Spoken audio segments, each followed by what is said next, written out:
సమయానికున్న ప్రాముఖ్యం ఏది ఏమైనా జీవితానికి ఒక ఉన్నతమైన ప్రయోజనం ఉన్నదని అన్నప్పుడు చనిపోయి పుట్టిన పసిపాపకు జరిగినట్టుగా కనపడే అన్యాయాన్ని మనం ఎలా వివరించగలం? గుడ్డివాళ్లుగా, చెవిటివాళ్లుగా, అంగవికలురిగా పుట్టిన వాళ్ళందరి విషయం ఏమిటి? లేదా కొన్నేళ్లే బతికి తరువాత చనిపోయే వారి విషయం ఏమిటి? ఎక్కువ కాలం జీవించే వ్యక్తికి మాత్రమే లోపలి చెడు సంస్కారాలకు, కోరికలకు వ్యతిరేకంగా పోరాడడానికి, మంచిగా అవడానికి ప్రయత్నించడానికి కావలసినంత సమయం ఉంటుంది. 6 నెలల ప్రాయంలోనే చనిపోయిన పసిబిడ్డకు అవకాశమే లేనప్పుడు దేవుడు ఆ బిడ్డకు ఒక మనసిచ్చి ఆ మనశ్శక్తులను అభివృద్ధి చేసుకోవడానికి కావలసినంత సమయాన్ని ఎందుకు ఇవ్వలేదు? మన పురోగమనంలో సమయం అనే మూలకం ఎంతో ముఖ్యమైనది.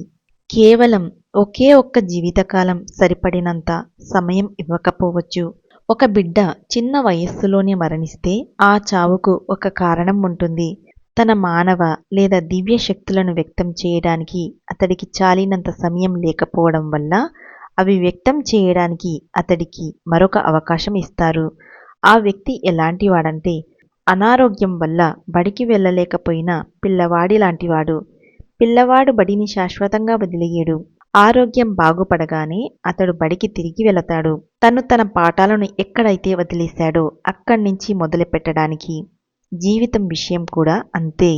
ఈ జీవితంలో పాఠాలు నేర్చుకునే అవకాశం లేనప్పుడు ఇంకో జీవితంలో వాటిని నేర్చుకునే అవకాశం వస్తుంది. తెర వెనక దృశ్యాలను మీరు చూసినప్పుడు ఈ భూమి మీద జీవితం ఒక తోలుబొమ్మలాట అని మీరు గ్రహిస్తారు.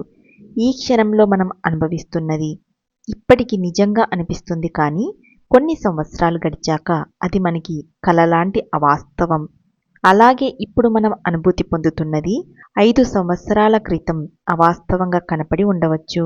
అప్పుడు కనుక ఈ విషయాన్ని గురించి మనకి చెప్పినట్లయితే, కిందటి ఆదివారం మీలో చాలామంది ఈ మందిరంలో వేరే స్థానాలలో కూర్చొని ఉన్నారు. మీ మనస్సులో వేరే ఆలోచనలతో ఉన్నారు.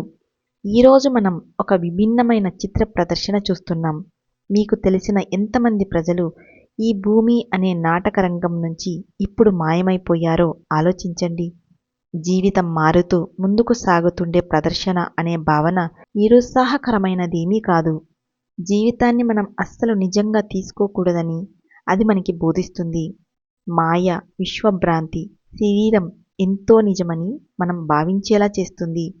మన అస్తిత్వంలో అది ఎంతో అవసరమైన భాగం అన్నట్టుగా చేస్తుంది. అయినప్పటికీ ఆత్మ